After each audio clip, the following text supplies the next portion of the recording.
Gyanjyot education charitable trust સંચાલિત શ્રી દક્ષિણામૂર્તિ વિદ્યા મંદિરની આપણી યુટ્યુબ ચેનલમાં હું આપનું હાર્દિક સ્વાગત કરું છું. ધોરણ 12 સમાજશાસ્ત્ર.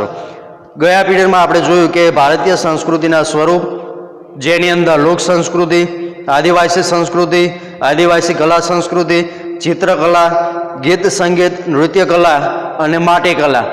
જેમાં એક મોસ્ટ આઈએમપી પ્રશ્ન આપણે કીધો કે ભારતીય સંસ્કૃતિમાં માટી કલા સમજાવો. 3 માર્કનો પ્રશ્ન બોર્ડની પરીક્ષામાં પૂછાય. ત્યારબાદ આગળનો પોઈન્ટ આજે આપ્યો છે ભારતીય સમુદાય. ભારતીય સમુદાય. ભારતીય સમાજ બહુમુખી સમાજ તરીકે સામાજિક અને સાંસ્કૃતિક વિવિધતા ધરાવે છે. એટલે કે આપણા સમાજની અંદર અલગ અલગ પ્રકારના સામાજિક અને સાંસ્કૃતિક વિવિધતા ધરાવતો આપણો આ ભારત દેશ છે, જેમાં અલગ અલગ પ્રકારની સંસ્કૃતિનો વિકાસ થયેલો આપણને જોવા મળે છે.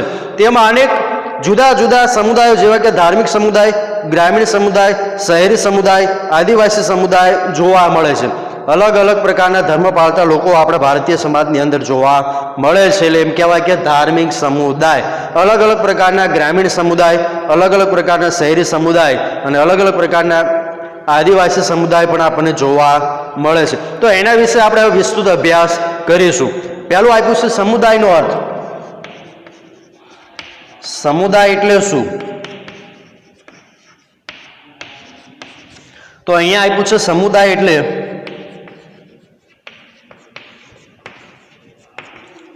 2 માર્કનો પ્રશ્ન આ ઘણી વખત વિભાગ સીમાં પૂછાય. સમુદાય એટલે શું? તો સમુદાય એટલે નિશ્ચિત ભૌગોલિક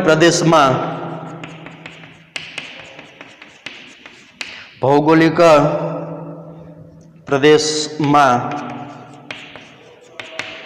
વસવાટ કરતા સમાન સંસ્કૃતિ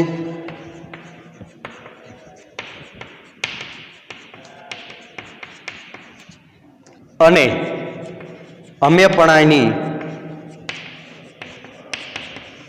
અમેપણાની સામૂહિક ભાવના ધરાવતા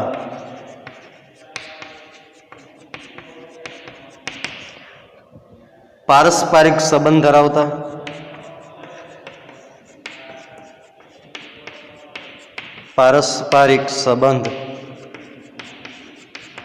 ધરાવતા માનવ સમૂહને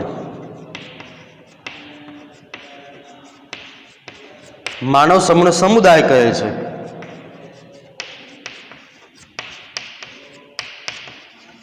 પ્રશ્ન બોર્ડમાં પૂછાય કે સમુદાય એટલે શું? તો સમુદાય એટલે નિશ્ચિત ભૌગોલિક પ્રદેશમાં વસવાટ કરતા સમાન સંસ્કૃતિ, એટલે એક જ પ્રકારની સંસ્કૃતિ, અમેપણાની સામૂહિક ભાવના ધરાવતા અને પારસ્પરિક સંબંધ ધરાવતા માનવ સમૂહને સમુદાય તરીકે ઓળખવામાં આવે છે. વિદ્યાર્થી મિત્રો, સમુદાયના પ્રકારો માટે જુદા જુદા આધાર હોય છે. અહીંયા આપણા અભ્યાસક્રમને લક્ષ્યમાં રાખી ધાર્મિક સમુદાય, ગ્રામીણ સમુદાય અને શહેર સમુદાય, આદિવાસી સમુદાયની વિસ્તૃત સમજ મેળવીશું. એમાંનો પહેલો પોઈન્ટ અહીંયા આપણને આપ્યો છે કે સમુદાયના પ્રકારોમાં ધાર્મિક સમુદાય, જે ધર્મ આધારિત સમુદાય જે હોય એને કહેવાય ધાર્મિક સમુદાય. એમાં ઘણા બધા પ્રકારના ધર્મ આપ્યા છે, એનો અભ્યાસ આપણે હવે કરવાનો છે. સમુદાય ના પ્રકારો. પહેલો પ્રકાર આપ્યો છે એમાં ધાર્મિક સમુદાય.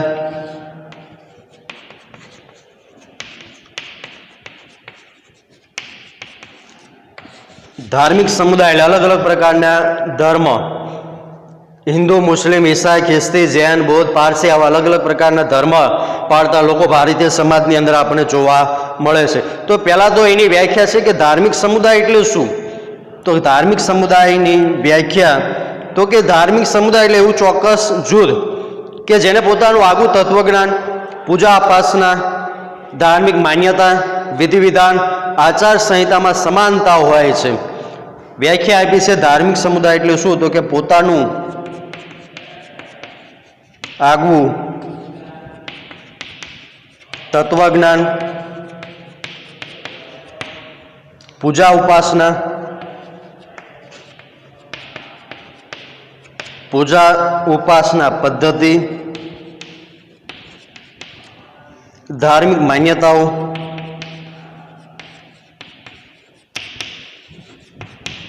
ધાર્મિક માન્યતાઓ, વિધિ વિધાનો,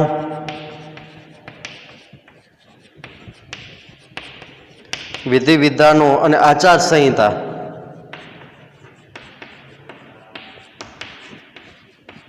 આચાર સંહિતામાં સમાનતા હોય એને ધાર્મિક સમુદાય કહી શકાય.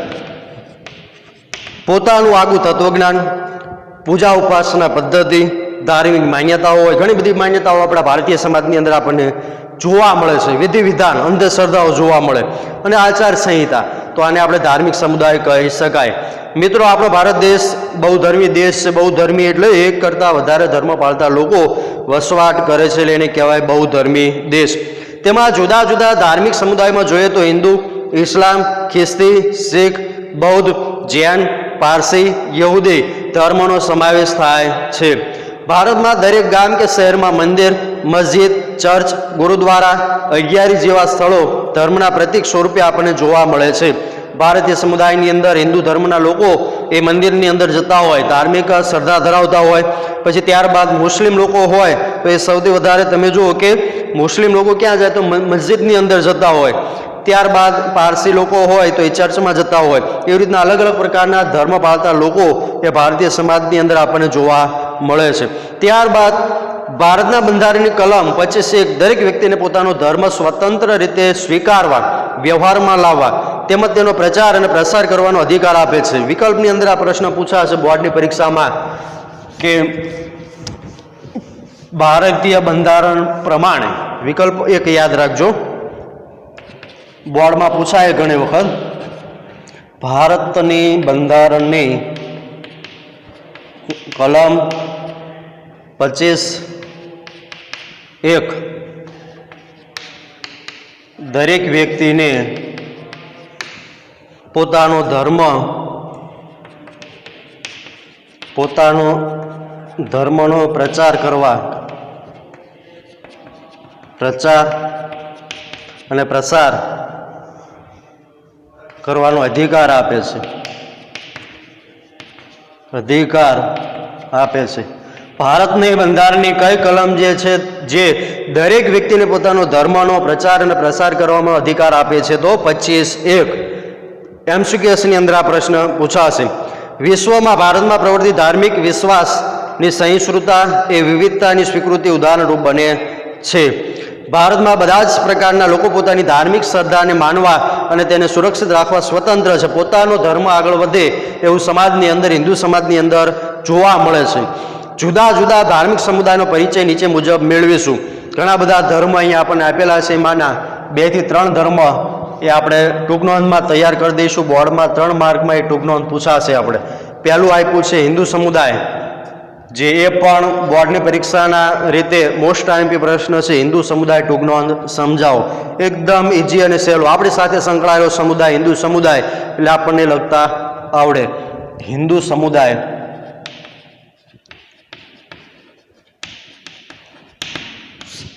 પરીક્ષામાં પ્રશ્ન આવે હિન્દુ સમુદાય ટૂંક નોંધ લખો, એટલે આપણે બને ત્યાં સુધી મુદ્દા પાડીને લખવાનું. પહેલું પોઈન્ટ આપ્યો છે એમાં હિન્દુ ધર્મમાં વ્યક્તિનું ધર્મનું સભ્યપદ જન્મથી નક્કી થાય છે. જન્મથી નક્કી થાય છે. પહેલો પોઈન્ટ તો કે હિન્દુ સમુદાયની અંદર વ્યક્તિનું ધર્મનું સભ્યપદ એ જન્મતાની સાથે જ નક્કી થાય છે. દાખલા તરીકે બ્રાહ્મણ કુટુંબની અંદર જન્મેલો વ્યક્તિ હોય તો આપણે એને બ્રાહ્મણ કહી શકાય. મુસ્લિમ સમુદાયની અંદર ધર્મ હોય તો એ મુસ્લિમ કહેવાય. હિન્દુ ધર્મની અંદર હોય તો એને આપણે હિન્દુ કહેવાય. પટેલ હોય, પટેલ જ્ઞાતિની અંદર એને જન્મ લીધો છે તો એને આપણે પટેલ કહેવાય. એટલે જન્મતાની સાથે એનું સભ્યપદ એ અગાઉથી નક્કી થઈ જાય છે. બ્રાહ્મણ હોય તો આપણે બ્રાહ્મણ કુટુંબમાં એને જન્મ લીધો છે તો એને આપણે બ્રાહ્મણ કહી શકાય, એટલે બ્રાહ્મણ. ત્યારબાદ છે કે ઈશ્વર નામની શક્તિ. બીજો પોઈન્ટ આપણે આમાં લખશું અને આમાં આપણે ઉદાહરણ પણ લખી શકાય. દાખલા તરીકે બ્રાહ્મણ કુટુંબમાં જન્મેલ વ્યક્તિ, તો એને આપણે બ્રાહ્મણ કહી શકાય. સભ્ય પદ જન્મથી નક્કી થાય છે. ઉદાહરણ લખવાનું. પછી બીજું આપ્યું છે ઈશ્વર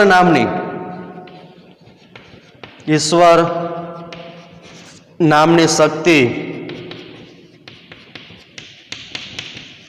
કોઈને કોઈ સ્વરૂપે સર્વવ્યાપી છે. કોઈ પણ પ્રકારનો ધર્મ હોય, આપણા શરીરની અંદર આત્મા જે રહેલો છે એ આત્મા પરમાત્મા છે, એ જ ભગવાન છે. એને જો આપણે સાચી રીતે જોઈએ, જો આપણે મહાભારતની અંદર કૃષ્ણ ભગવાન બરાબર જ્યારે અર્જુનને સંદેશો આપે છે, અર્જુનને કહે છે ત્યારે કહે છે કે આત્મા દરેક પ્રાણી પશુ પક્ષી માણસમાં હું પોતે જ છું. આવું કોણ કહે છે? કૃષ્ણ ભગવાન.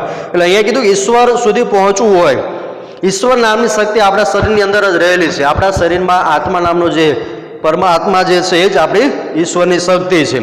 પછી આગળ આપે છે કે ઈશ્વર સુધી પહોંચી શકે તેવો દ્રઢ વિશ્વાસ ધરાવે વ્યક્તિ ઈશ્વર સુધી પહોંચી શકે છે તેવો વિશ્વાસ ધરાવે છે.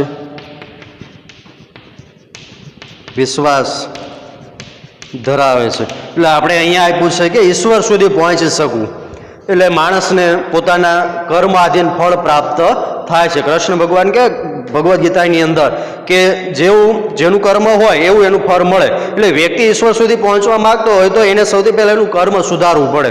એ કર્મ જો સારું હોય તો એ તે ઈશ્વર સુધી પહોંચી શકે, તે પોતે વિશ્વાસ ધરાવી શકે.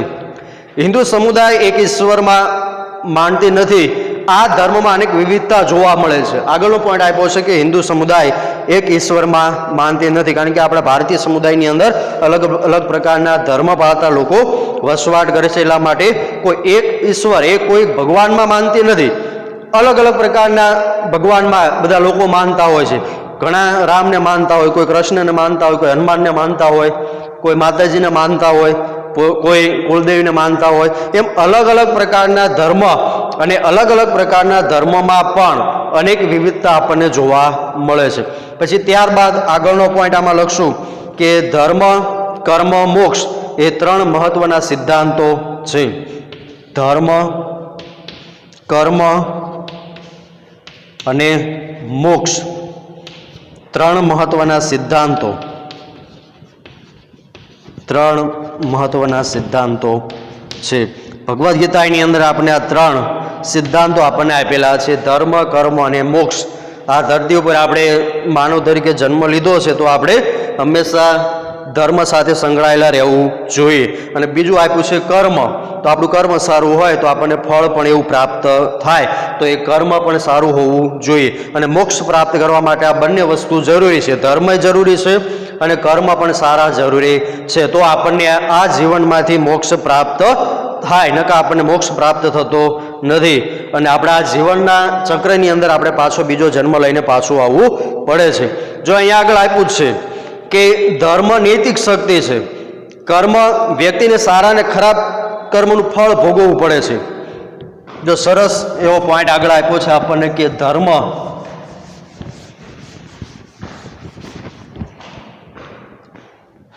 કર્મ વ્યક્તિને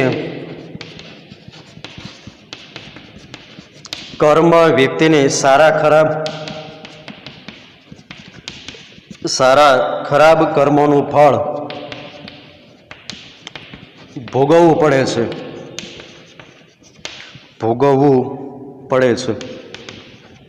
કૃષ્ણ ભગવાન અર્જુનને આ જ્યારે મહાભારતની અંદર સંદેશો આપે ત્યારે એમાં ઘણું બધું આમાં સમજાવે છે કે વ્યક્તિના કર્માધીન ફળ પ્રાપ્ત થાય. કહે છે ને તું કર્મ કરે જા, ફળની આશા ન રાખીશ.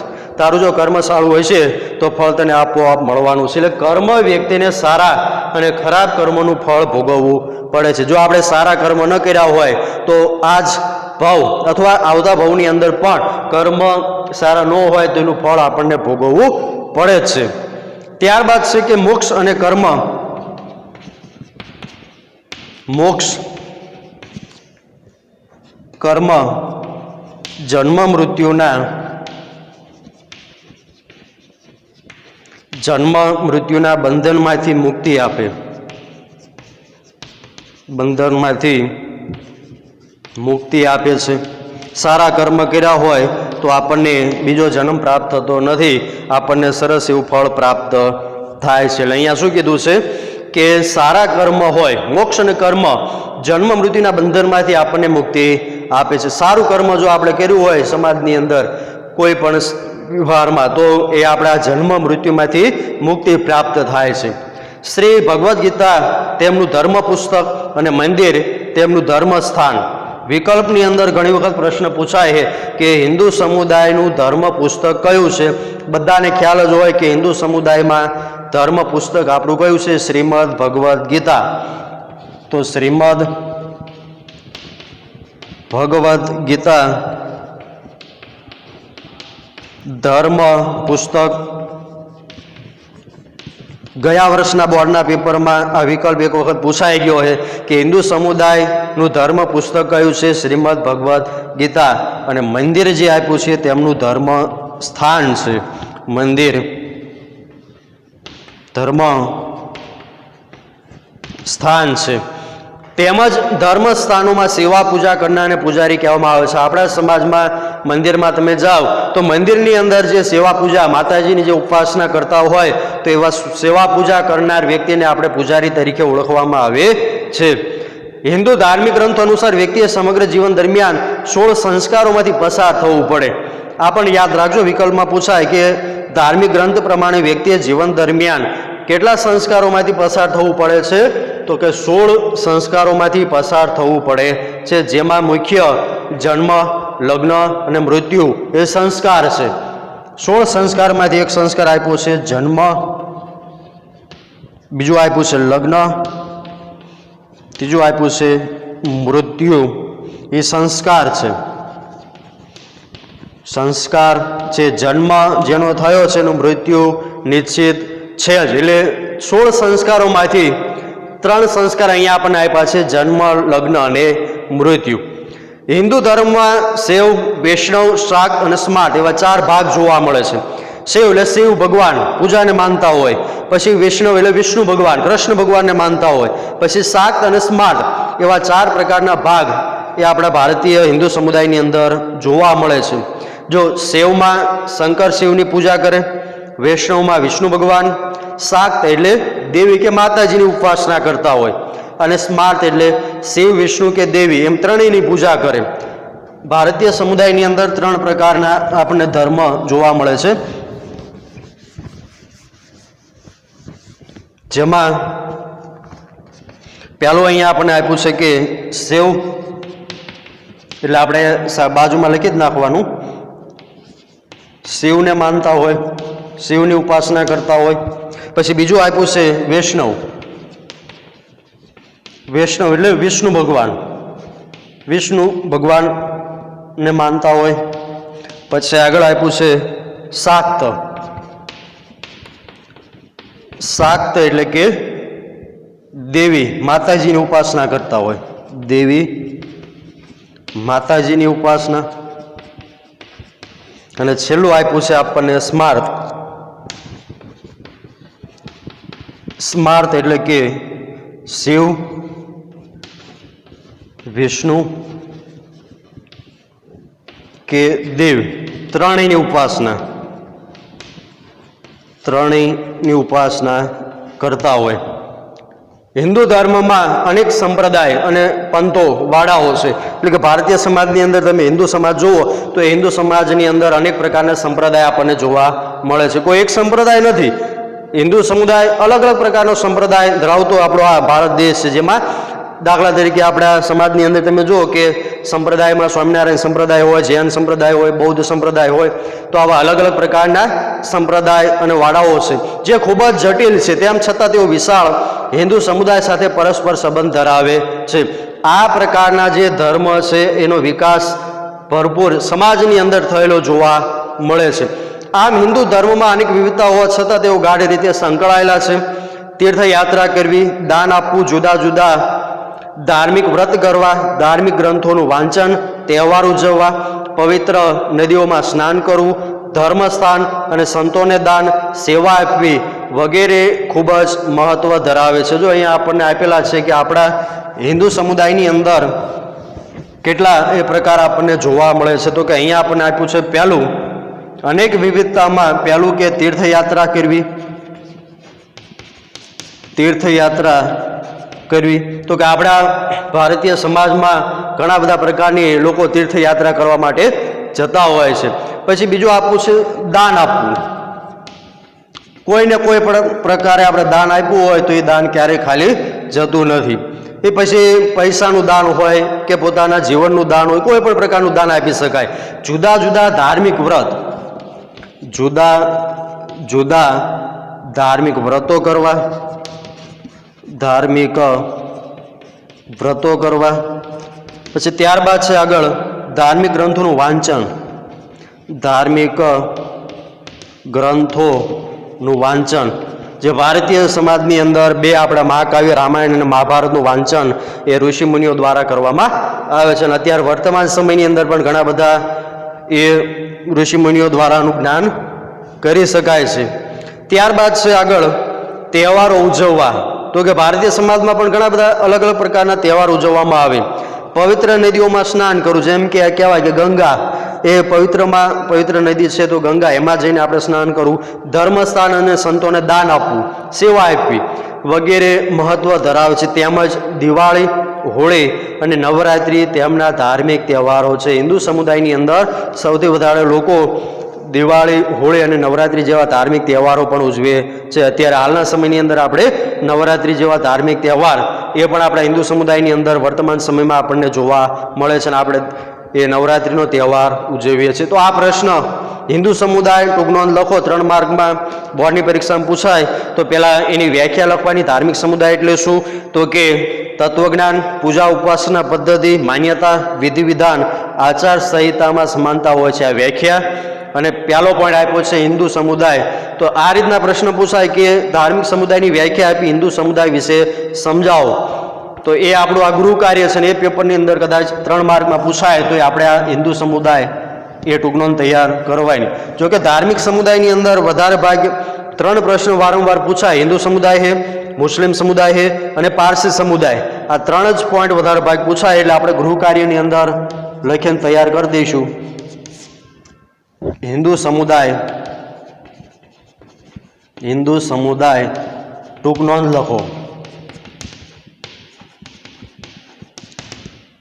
આ આપણો પહેલો પોઈન્ટ છે. સમુદાયના પ્રકારમાં ધાર્મિક સમુદાયના પ્રકારની અંદર પહેલો કે હિન્દુ સમુદાય, અને હવે બીજું આપ્યું છે મુસ્લિમ સમુદાય. તો હવે આપણે આગળના પીડીએફની અંદર આપણે મુસ્લિમ સમુદાય વિશે અભ્યાસ કરશું. પહેલો પોઈન્ટ આપણે પૂરો થાય છે હિન્દુ સમુદાય. તો ગૃહ કાર્યની અંદર આપણે હિન્દુ સમુદાય વિશે ટૂંક નોંધ લખો. આ ટૂંક નોંધ લખી એ પોતાના વિષય વાઇઝ જે શિક્ષક વિષય લેતા હોય એના વોટ્સઅપની અંદર આપણે આ લેસન ગૃહ કાર્ય મૂકી દેવાનું છે. હવે આવતા પીડીએફની અંદર આપણે બીજો પોઈન્ટ આવશે મુસ્લિમ સમુદાય. અસ્તુ, જય.